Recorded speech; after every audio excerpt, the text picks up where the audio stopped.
മലയാള മാസം അവസാന മാസമായ കർക്കിടക മാസം 1-ാം തീയതിയാണ് ഇന്ന്. രാമായണ മാസം ആചരിക്കുകയാണ് കേരളത്തിൽ എല്ലാ സ്ഥലത്തും.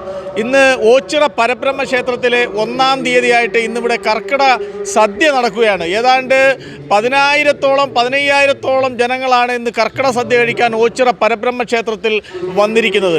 5,000 മുതൽ 10,000 വരെയുള്ള ആൾക്കാരെയാണ് സാധാരണ പ്രതീക്ഷിക്കുന്നത്. ശനിയും ഞായറും അതിനേക്കാൾ കൂടുതൽ വരും. ഒരു 12,000-ഓ അല്ലെങ്കിൽ 13,000-ഓ വരും. ആര് വന്നു കഴിഞ്ഞാലും അവർക്കിവിടെ അന്നദാനം ലഭിക്കാനുള്ള എല്ലാ സൗകര്യങ്ങളും ഞങ്ങളിവിടെ ചെയ്തിട്ടുണ്ട്. ഭക്തജനങ്ങൾക്ക് അതുപോലെ തന്നെ ഇരുന്ന് രാമായണ പാരായണം കേൾക്കാനും അതിനുള്ള എല്ലാ സംവിധാനവും ഉണ്ട്. 31 ദിവസവും പ്രഗത്ഭരായ വാഗ്മികൾ, അറിയപ്പെടുന്ന ആചാര്യന്മാർ, പണ്ഡിതന്മാർ, ഇവരുടെ എല്ലാം പ്രഭാഷണ പരമ്പരകളും ഉണ്ടായിരിക്കും. 12 മണി മുതൽ പ്രഭാഷണവും ഉണ്ടാകും. 12 മണി മുതൽ ദിവസവും ഭഗവാന്റെ അന്നദാനം ഞങ്ങൾ കൊടുത്തുകൊണ്ടിരിക്കും. വിപുലമായ അറേഞ്ച്മെൻറ്റുകൾ ചെയ്തിട്ടുണ്ട്. അല്ല, ഇന്ന് വന്ന ഭക്തജനങ്ങളെല്ലാം അടുക്കും ചിട്ടയോടെ നിന്ന് ബുദ്ധിമുട്ടില്ലാതെ അവർ കഴിക്കാൻ സൗകര്യം ഉണ്ടാക്കി കൊടുത്തിരിക്കുന്നു. ഒരു ബുദ്ധിമുട്ടുമില്ല, വന്നവർക്ക് യാതൊരു ബുദ്ധിമുട്ടുമില്ല. വന്നവരെല്ലാം സന്തോഷമായിട്ട് കഴിച്ചിട്ട് പോയി. യാതൊരു ബുദ്ധിമുട്ടും ഞങ്ങൾക്കുമില്ല, യാതൊരു ബുദ്ധിമുട്ടും അവർക്കുമില്ല. ഒരു ദിവസം 3:20 സാർ, ഒരു ദിവസം എത്ര കിലോ അരിയുടെ ആഹാരം നമ്മൾ പാചകം ചെയ്യാനാണ് തയ്യാറാക്കിയത്? 1,200 മുതൽ 1,500 വരെ കിലോ വരും. എത്ര വർഷമായിട്ട് ഓച്ചിറ ക്ഷേത്രത്തിൽ ഈ കർക്കിടക സദ്യക്ക് പാചകം ചെയ്യുന്നു? ഞാൻ 35 വർഷമാണ്. 35-ാമത്തെ വർഷമാണിത് ഓച്ചിറ ക്ഷേത്രത്തിൽ. എത്ര പേർക്കാണ് ഈ സദ്യ ഒരുക്കുന്നത്? ഇവിടെ ഇന്ന് ഏതാണ്ട് 15,000 ആളിന് മേലുണ്ട് കാണും. 20,000 ആളിന് മേലിൽ കിടക്കാനുള്ള എല്ലാം ആയിട്ടുണ്ട്. 1,150 കിലോ അരി വെച്ച് കഴിഞ്ഞിരിക്കുകയാണ്.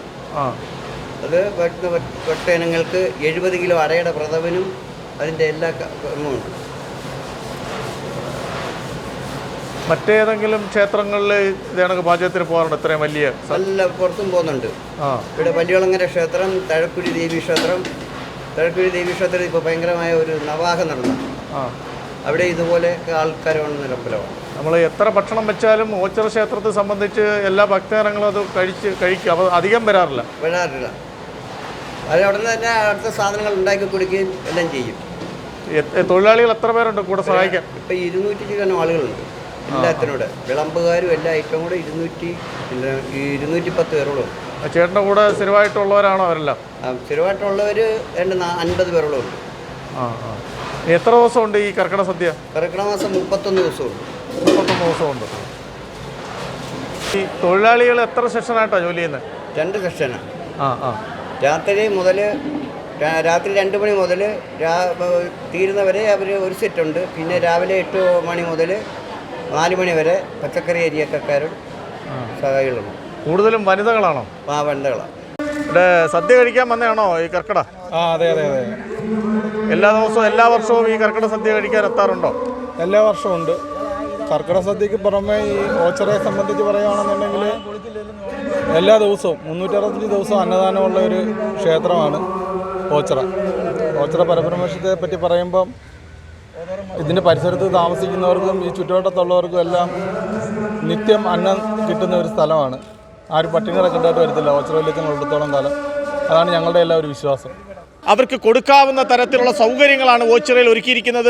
ഒരേ സമയത്ത് തന്നെ 2,500-ൽ പരം ജനങ്ങൾക്ക് ഒരുമിച്ചിരുന്ന് ഭക്ഷണം കഴിക്കാൻ പറ്റുന്ന സൗകര്യങ്ങളെല്ലാം തന്നെ ഒരുക്കിയിട്ടുണ്ട്. ഇന്ന് രാമായണ മാസമാണ്. ഈ മാസം 31 ദിവസവും ഓച്ചിറ പരബ്രഹ്മ ക്ഷേത്രത്തിൽ സദ്യ ഒരുക്കിയിട്ടുണ്ട്. ഇന്നിവിടെ ഭജനയുണ്ട്. ഇന്ന് ഭജനയായിട്ട് 12 ദിവസം നിൽക്കുന്ന ഭജനയിൽ ദൂരസ്ഥലത്തു നിന്നും ജനങ്ങൾ ഇവിടെ വന്ന് ഭജന മഠത്തിൽ ഇന്നലെ മുതൽ താമസം തുടങ്ങിയിരിക്കുകയാണ്. ഭക്തി ആദരപൂർവ്വമാണ് ഓച്ചിറ പരബ്രഹ്മ ക്ഷേത്രം. നമുക്കറിയാവുന്നത് നമ്മൾ ക്ഷേത്രമില്ലാത്ത അല്ലെങ്കിൽ ഒരു ക്ഷേത്രമാണ് ഓച്ചിറ പരബ്രഹ്മ ക്ഷേത്രം. വിശ്വാസികൾ ലോകമാകമനമുള്ള കേരളത്തിലുടനീളമുള്ളവരെല്ലാം ഇവിടെ വന്ന് ശാന്തിയും സമാധാനവും നേടാനായിട്ട് ഈ ക്ഷേത്രത്തിൽ എത്തിച്ചേരാറുണ്ട്. ഇന്ന് വളരെ വിപുലമായിട്ടാണ് ഈ 31 ദിവസവും അതായത് വൃശ്ചിക ഉത്സവം, വൃശ്ചികം 12 ഉത്സവമുള്ള അത്ര വളരെ പ്രത്യേകതയുള്ള ഓണാട്ടുകരയുടെ ഒരു മഹോത്സവമായിട്ട് ഈ ജനങ്ങൾക്കെല്ലാം ശാന്തിയും സമാധാനവും കിട്ടുന്ന ഒരു സ്ഥലമാണ് ഓച്ചിറ ക്ഷേത്രം. ഇന്നിവിടെ ഓച്ചിറ ക്ഷേത്രത്തിൽ വൻ ജനത്തിരക്കാണ് ഉണ്ടായിരുന്നത്.